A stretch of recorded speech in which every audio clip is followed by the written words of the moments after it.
Okay, so online learning is not the next big thing, it is the now big thing. A very good afternoon to everyone present here. I am Pramodini Hegde, today's moderator for the event that has been organized by Law Internships. Law Internships is started with the objective of providing first-hand experience of the day-to-day functioning of various legal bodies through law internship to students pursuing undergraduate and postgraduate programs in law by Mr. Shubham Solanki, Sir, co-founder and partner, and Miss Amrita Jain, ma'am, partner at Law Internships. We have amongst us today Mr. Anirudh Chaudhary, sir, Assistant Professor of Law at KIIT School of Law. Sir is a graduate from Hidayatullah National University, Raipur. He has also done his MA in International Law and Settlement of Disputes from Department of International Peace, San Jose, Costa Rica in 2015. He has been an international debater and mooter during his time in HNLU, Raipur, and has a rich, diverse experience of working in corporate litigation and test prep for the last 7 years. Not only that, Sir has also participated and presented papers in national and international seminars and is also an avid quizzer and political analyst with special reference to international events and affairs. His major areas of specialization are public international law, international criminal law, international law and relations, WTO, trade and investment law. He has also taught subjects like international humanitarian law, law of international organizations, international criminal law, law of tort, and land laws. We welcome you, sir. Okay. Before we begin today's session, I would like to give a few instructions to the students. It is going to be an interactive session, so you can write your questions in the chat box, or you can unmute yourself and ask the questions yourselves. And I also request everybody to mute your mics and videos. Without delaying any further, let's begin today's session. Over to you, sir. Thank you, guys. You guys are doing a really wonderful job. I would like to thank Shubham. I would like to thank Pramodini, Hina, and the rest of the team. Now, guys, today's topic, which we are about to discuss, is a very important topic, which concerns with international environmental law and COVID-19. See, guys, the importance of this topic is primarily because of the fact that in today's world, when for the last 4 months, we have been all bogged down by the pandemic, according to International Affairs and Statistics groups, for the next 8 months, the COVID-19 pandemic will be there. And its major implications will be on every sector of the economy. But what is more important here is to understand the fact that what will be its implications on international environmental law and environmental aspects. Now, before we begin, I would like to tell you two things. My broad spectrum of discussion will be on international environmental law. Second, we'll be dealing with certain environmental law treaties, which requires immediate attention of mankind because of the fact that countries in the world are falling way behind the targets in achieving sustainable development by 2030. First, what is international environmental law, students?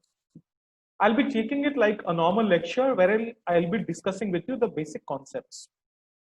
The first concept which you need to know is what is international environmental law.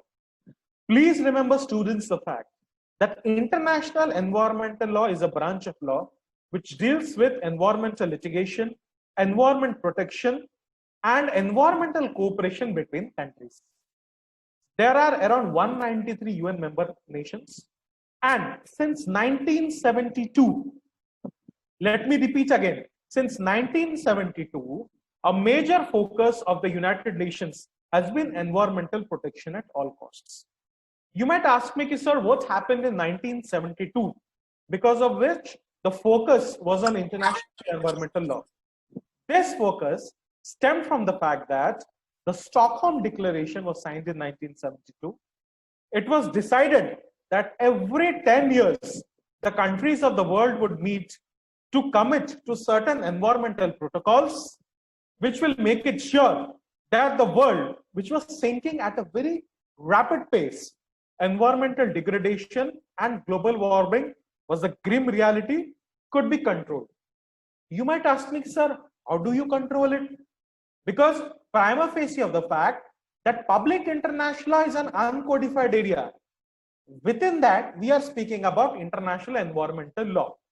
So how do you make it sure that countries of the world also adhere to international environmental regulations? So what United Nations did was, it created a specialized agency called the UNEP, the United Nations Environment Program, headquartered in Nairobi, Kenya. It also decided that every 10 years, they would be meeting at a place so that a broad spectrum of analysis can be drawn up and international frameworks could also be implemented. In 1972, you had the Stockholm Declaration. 1982, unfortunately, the Nairobi Kenyan thing was not successful. 1992, students, please remember, was a landmark area when we speak about international environmental law, because the so-called Rio Conference or the Rio Declaration was signed in 1992, which brought about a host of conventions, binding protocols, which the countries had to adhere at any cost. Within this, in 1997, the Kyoto Protocol came into force, by which countries of the world wanted to cut down upon greenhouse gas emissions. In 2002, we met in Johannesburg, South Africa. 2012, we again met in Rio de Janeiro and decided that we needed a worthy successor for the Kyoto Protocol. Because once the Kyoto Protocol, which was a series of agreements which would have asked countries to cut down upon greenhouse gas emissions, it expired, we needed another piece of legislative framework. Therefore, please remember that in 2015, I repeat 2015, countries of the world met in a place called Paris. The Paris Climate Framework was brought into effect. Countries of the world started signing the Paris Climate Change Agreement. And after that, there were a series of ministerial conferences under which countries sought to bring about newer environmental law and regulations. You might ask me, sir, in this regard, can you give us an example? Yes. In 2015, the countries of the world, when they met in Paris, the then Prime Minister of India and the President of France came up with a council called the International Solar Alliance, or the ISA. The main task of the ISA was to harness solar energy, and those countries were to be a member of it, which were between the Tropic of Cancer and the Tropic of Capricorn, where maximum amount of solar energy was coming, and that solar energy could be used and harnessed for peaceful and clean technology purposes. Along with that, a series of declarations were being signed so that various aspects of environmental protection could be taken care. Along with that, many of these environmental programs, please remember students, many of these environmental programs also gave a lot of concession and benefits to developing and least developed countries. Developing countries like, if I can say, India, South Africa are developing countries. Here, my dear students might ask me, sir, when you are referring to an LDC or a least developed country, what are you referring to? Because we have heard about a developed nation and a developing nation. Students, for the purposes of law, please remember that least developed countries are those countries which come below our income level, and this list is prepared by a specialized UN agency called UNCTAD, UNCTAD, United Nations Council on Trade and Development, which says that on these parameters, these countries fall below a particular income level, development parameter. So these are least developed countries. So please remember that you cannot randomly categorize a country in the LDC or the least developed category, but it has to be under a list which is prepared by the UNCTAD. Now, why special concessions were needed, and I will also link it to COVID-19, is many of these least developed countries did not have the clean technology to make it sure that they could use pollution-free devices. So they wanted help from developed nations. They also wanted subsidies or financial grants from developed nations so that they could also cope up with climate change. Now you might ask me, sir, can you give us one or two examples of least developed countries?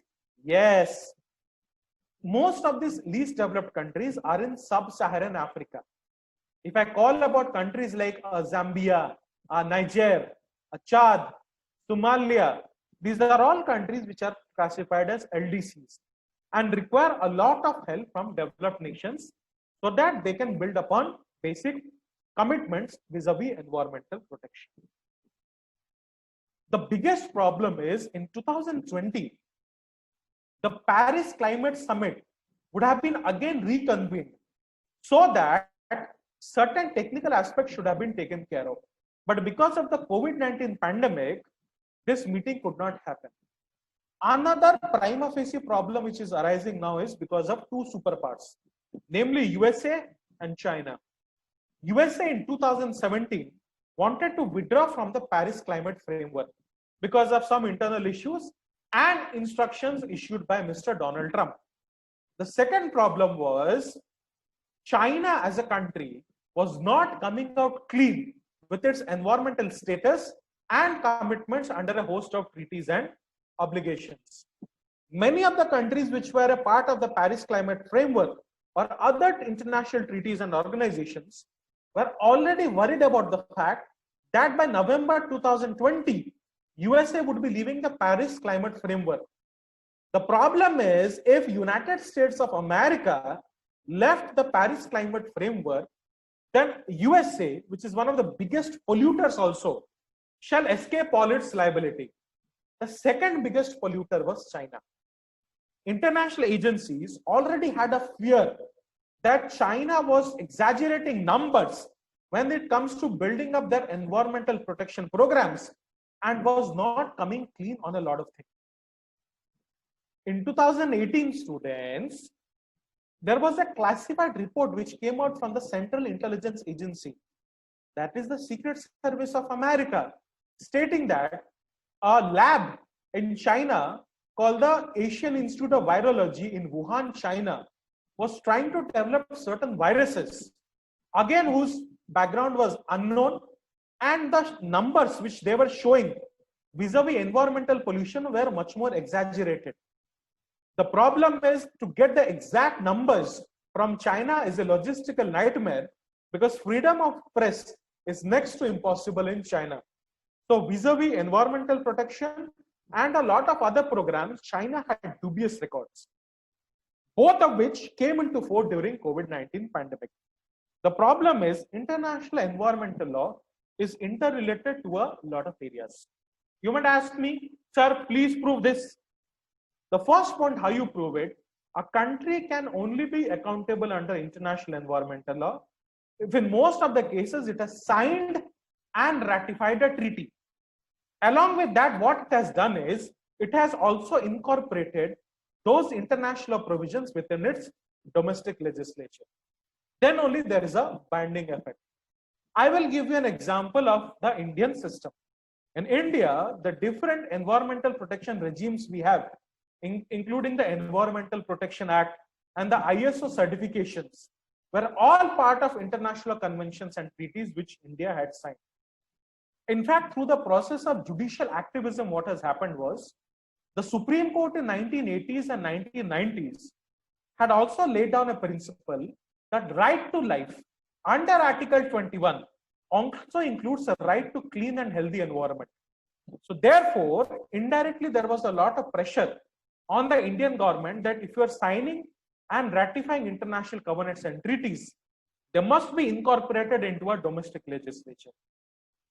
Please remember that in many countries, including India and many countries of South Asia, developing and least developed countries, we follow a concept of incorporation called dualism, where signature plus ratification is equal to incorporation. The treaty has to be signed, the international treaty has to be signed, and then ratified by the domestic legislature. Then only it becomes a part of our domestic law. This is very uniformly followed in most of the areas when it comes to India.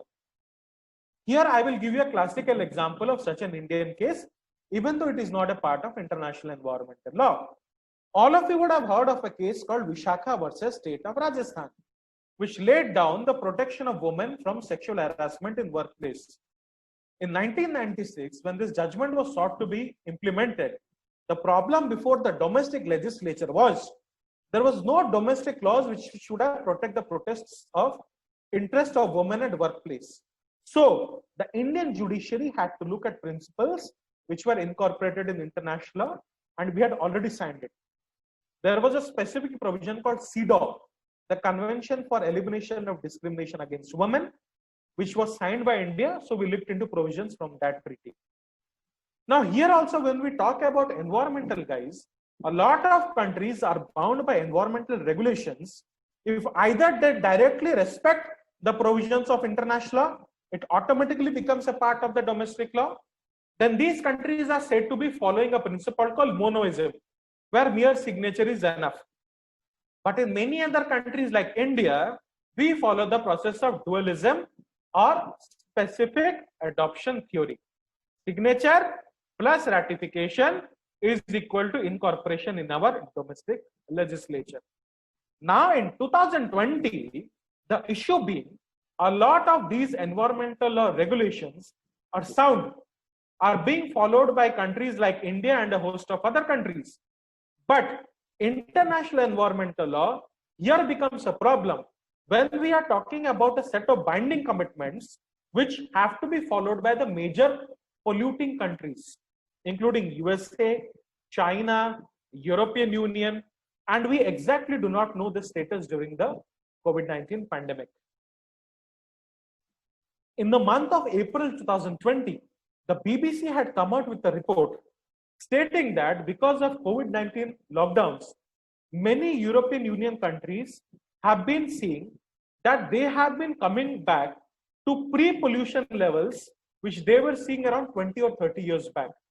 The ozone layer was itself filling up in South Pole, and a lot of other places were seeing rapid environmental regeneration and also bringing back of animal wildlife. With regards to India also, I'll give an example. All of you would have heard of a lake called Chilika Lake, which is the biggest freshwater lake in India. It is situated in the beautiful state of Orissa. Some days back when I was there in Chilika Lake for a government related work, I could feel the difference that in February 2020, the level of pollution, and now in July 2020, the level of pollution and environmental degradation has significantly gone down. It is a very positive aspect. But here we need to understand this fact that whatever positive reports we are getting about environmental regeneration, the repairing of the ozone layer are short-term solutions. What we are now looking is that long-term commitments. As law students and legal professionals, now you might ask me, sir, during COVID-19 pandemic, how do you make it sure that international environmental law is regulated at all costs? Specifically because of the fact that USA and China have been blatantly destroying the environment during that time. The answer here is the fact that an international agency called UNEP, the United Nations Environment Program, has to take a very proactive role. And it has to come out with correct statistics and also dissuade countries. You might ask me, sir, during this time, is an act of environmental pollution going on? Yes, there are two blatant acts of environmental pollution going on. First is an act going on in South China Sea.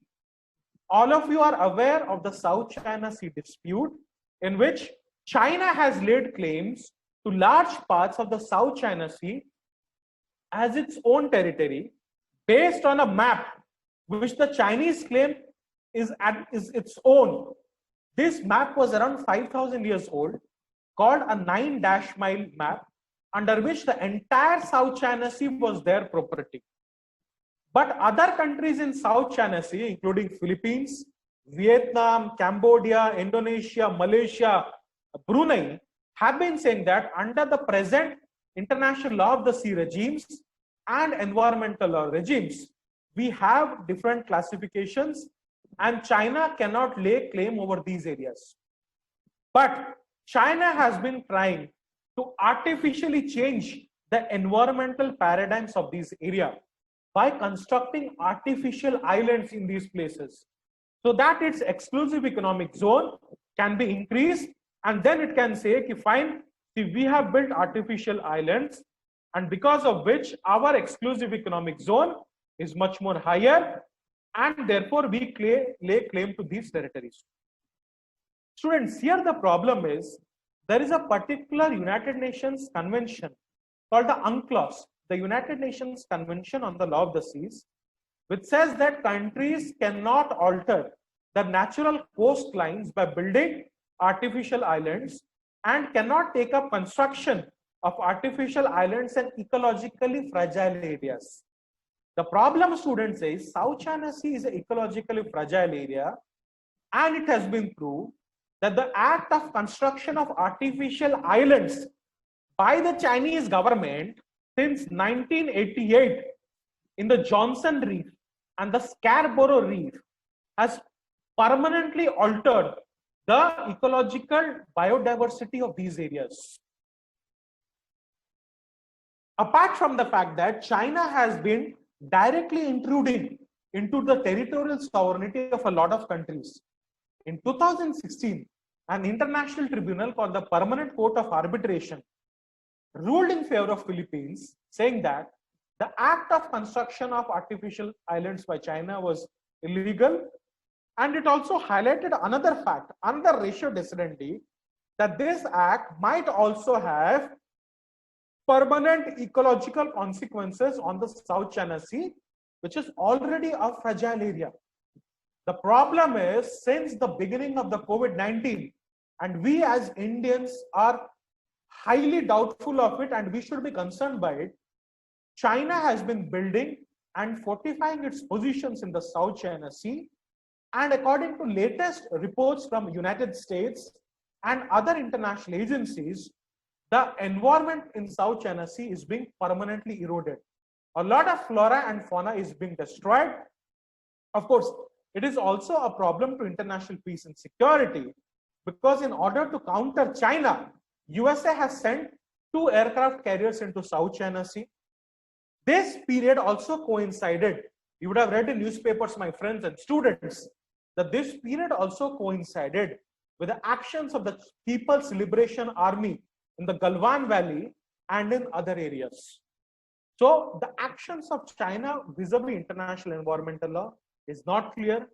As of now, we do not know as to what are the international commitments of China, environmental commitments, which it is fulfilling under various frameworks, and whether China is strictly adhering to international environmental law norms and packages.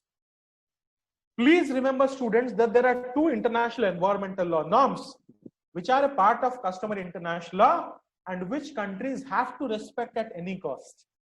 First is the polluter pays principle, under which a country which is polluting the environment is under a blatant obligation to pay reparations to the concerned party. For the sake of academics, please remember that the polluter pays principle was first evolved in an arbitration case called the Trail Smelter Arbitration Case of 1939 between Canada and USA. And since then, it has become a part of many international conventions, domestic frameworks, and customary international law. So countries are bound to follow it. And going by this rule of polluter pays principle, China is vicariously liable to a lot of countries in Southeast Asia for spreading pollution in South China Sea and for a host of other reasons. And this can be enforced if any one of the parties decides to go to the International Court of Justice. Second is the precautionary principle. Precautionary principle is another very important part of international environmental law, where countries are under an obligation to make it sure that they do not allow any illegal acts to happen within their territory, including national security threats, and if I can say through environmental jurisprudence, also environmental threats or ecological destruction. The precautionary principle is also developed from a principle of torts called, please note, a principle called sic utera tuo et alienam non ledes, which means use your property or rights in such a way so as not to harm the interest or rights of others. I'll once again repeat the norm and the principle. Sic jutera tuo et alienam non ledes, which means use your property or rights in such a way so as not to harm the interest and rights of others. Now, what China has been doing is blatantly, it has been using its territory for acts which are detrimental to other states and which are also causing environmental pollution and degradation in other states. By what it is doing in South China Sea. Further, there is also a growing concern, a fact, again, which has to be substantiated, that China is running a clandestine nuclear weapons program in blatant disregard for international law norms and environmental law norms somewhere in the Gobi Desert bordering Mongolia. And if this is happening, and if according to reports this is true, then China needs to come out clean. Otherwise, if any catastrophe happens on the scale of either Fukushima in Japan or Chernobyl in erstwhile USSR, the results will be disastrous. Here, why I am again critical of the role of China is, some months back, newspaper reports and credible information also emerged from a country called North Korea, which is a totalitarian country, a dictatorship, that North Korea was also developing a clandestine nuclear weapons program with covert support from Pakistan and China. See, students, this is a threat in two regards. First, blatant violation of international norms dealing with use of nuclear weapons. Second, blatant violation of environmental safeguards as laid down by various international conventions and the framework of an international agency called the IAEA, International Atomic Energy Agency, which stipulates that any country which is developing a covert or an overt nuclear weapons program has to come clean, allow UN inspectors to inspect the sites, and make it sure that they are not blatantly violating environmental law norms. The problem is behind, quote unquote, behind the wheel of COVID-19 pandemic, behind the wheel of public security, behind the wheel of lockdown, there are certain countries like China, North Korea, if I could say to a certain extent, Turkmenistan, which are developing clandestine weapons, nuclear weapons program with utter disregard to environmental law and other safety paradigms. There is also a concern that if United States of America leaves the climate framework in November 2020, which Donald Trump has been vociferously saying, then the entire premise or entire purpose of having an international framework stands defeated, students, only because of the fact that USA is the biggest polluter when it comes to environmental law norms, and a major demand of developing and least developed countries within all these frameworks is to strictly implement the polluter pays principle on the basis of their pollution. I'll give an example. A poor country like Zambia or Gambia in Africa is saying, if fine, we will also become a part of an international environmental law framework, not a problem. But when it comes to creating a contingency fund or green fund, the maximum corpus should be given by countries which are polluting the most. Here you cannot equally divide or designate the cost between the developing and the least developed countries. The amount of pollution should also be equal to the amount of your contribution to the corpus fund or reparations. And you must also help us by transferring green technology and clean technology, something which countries like USA and China are a bit hesitant.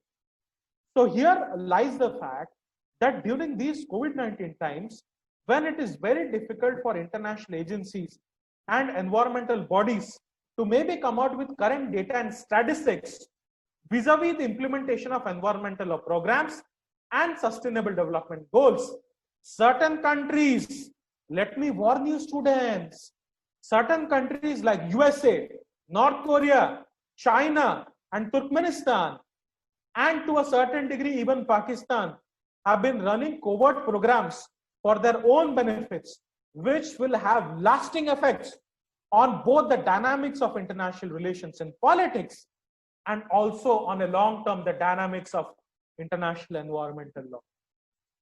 I'm sure this is a very frightening figure.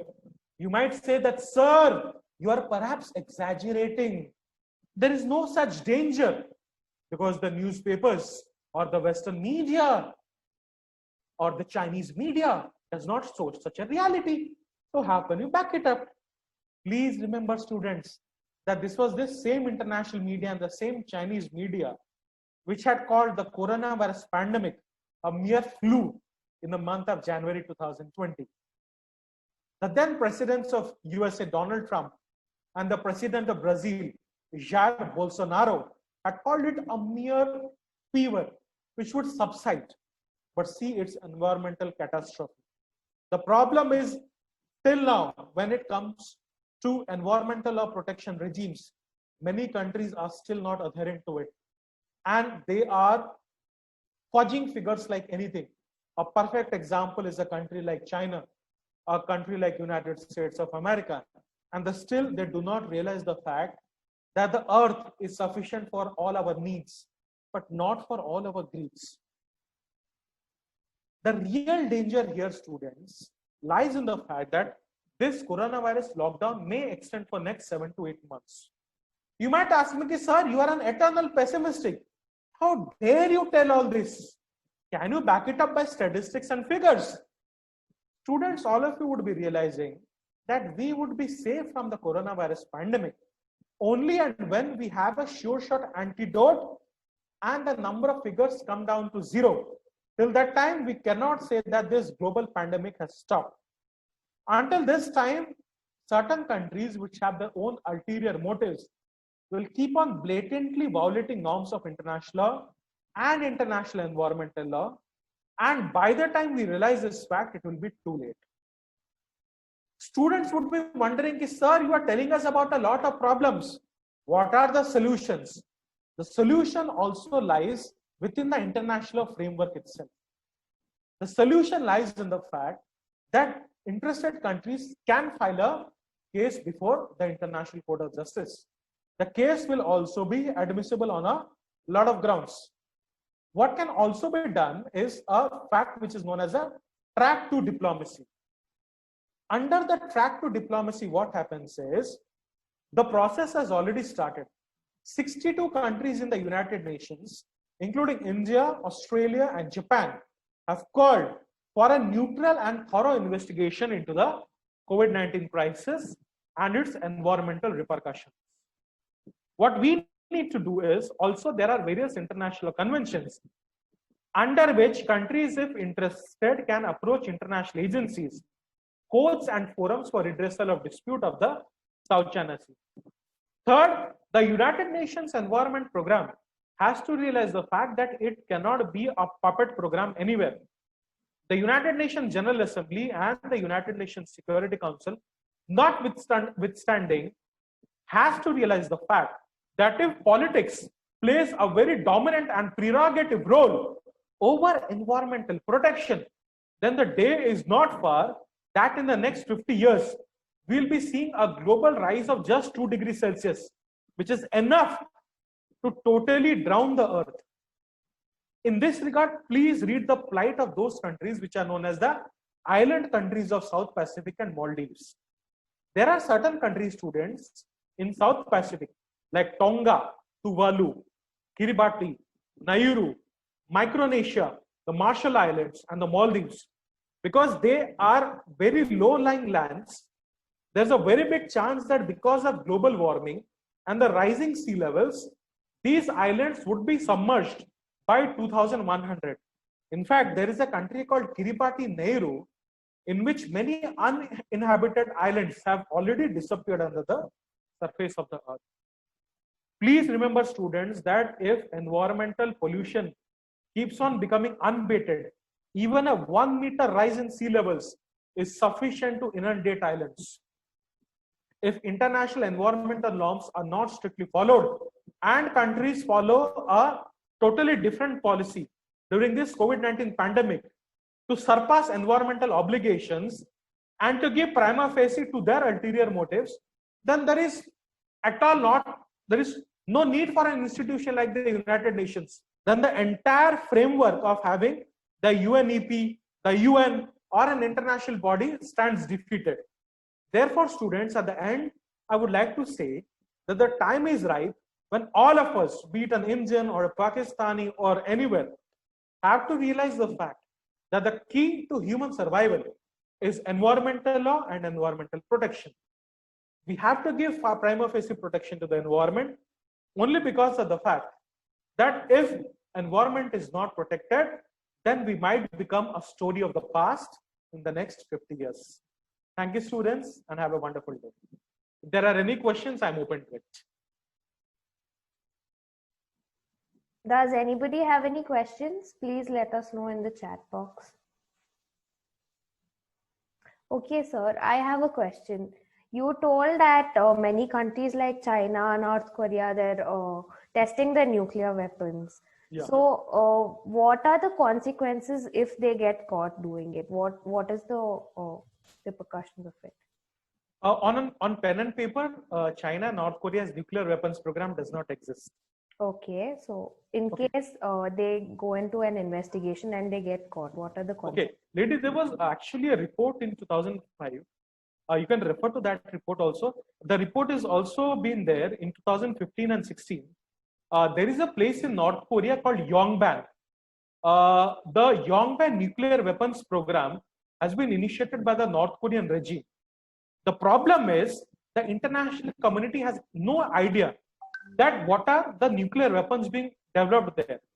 Over a period of time, what United Nations, US and USA have done is they have come out with Security Council resolutions punishing North Korea with sanctions, but it hasn't stopped or deterred North Korea from using these and developing this nuclear weapons program.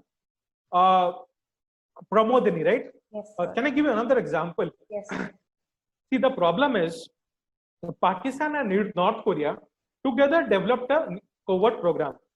The problem was Pakistan had nuclear technology, but you must be realizing the fact in order to use the nuclear technology, you need missiles in order to launch these nuclear warheads. North Korea had missile technology, but they did not have nuclear warheads. So in 1980s, there was a covert nuclear weapons program between Pakistan and North Korea, under which there was a tech transfer between both the countries. The problem was at that time, international agencies had warned Pakistan, had warned North Korea. The Pakistani covert program was run by a scientist called Dr. Abdul Qadir Khan. So actually, Pramodini, what APJ Abdul Kalam is to India, Abdul Qadir Khan is to Pakistan. He's the father of Pakistan's nuclear weapons program. Many years back, when Pakistan was caught, they laid the blame on the entire tech transfer on Dr. Abdul Qadir Khan, saying that no, as a state, we were not involved. This individual has done it in its individual capacity, which all of you would be agree is very scandalous. That how could you run for 30 years a nuclear weapons theft program, and neither the Pakistani army, navy, or nobody in the Pakistani government had any information about that. So the problem is United Nations has many a time caught such incidents. The problem is after that, North Korea, Pakistan, and China have totally suppressed those information. Yes, this matter can be referred to the UN Security Council. But the problem is whenever issues with regards to North Korea are referred to the UN Security Council, China vetoes the resolution. And whenever, of course, there is a resolution against China in the UN Security Council, China will veto the resolution. Okay, so thank you. There's one more question from Vaibhavi Shri. She asked, sir, do you think monetary compensation is a good way to hold countries accountable? See, Vaibhavi, there is already a fund called the Green Climate Fund with its headquarters in Songbu, South Korea, in which there is already a corpus fund which is being deposited every year for purposes of environmental protection. So on pen and paper, there are already steps. Under the Paris Climate Framework, there are also monetary steps under which the developed nations can help developing nations and least developed countries. The problem here is, what if your national interests are surpassing international environmental law commitments, and you are running a parallel program which you know at the end of the day will destroy the international environmental law mechanisms? This is a question we need to answer. Okay, there's one more question. Do you think that due to COVID-19 and lockdown, the environmental damage is decreasing? This was asked by Hina Chandra. Okay, Hina. See, this is just a stopgap arrangement. You do not use industries, you do not use polluting machines. Yes, if you would have read the recent newspaper reports, the ozone hole layer over South Pole has filled up. A lot of countries are also seeing increasing forest covers and coming down of pollution levels. But what will happen post COVID-19? We have to again catch down to the pre-COVID-19 industrial levels.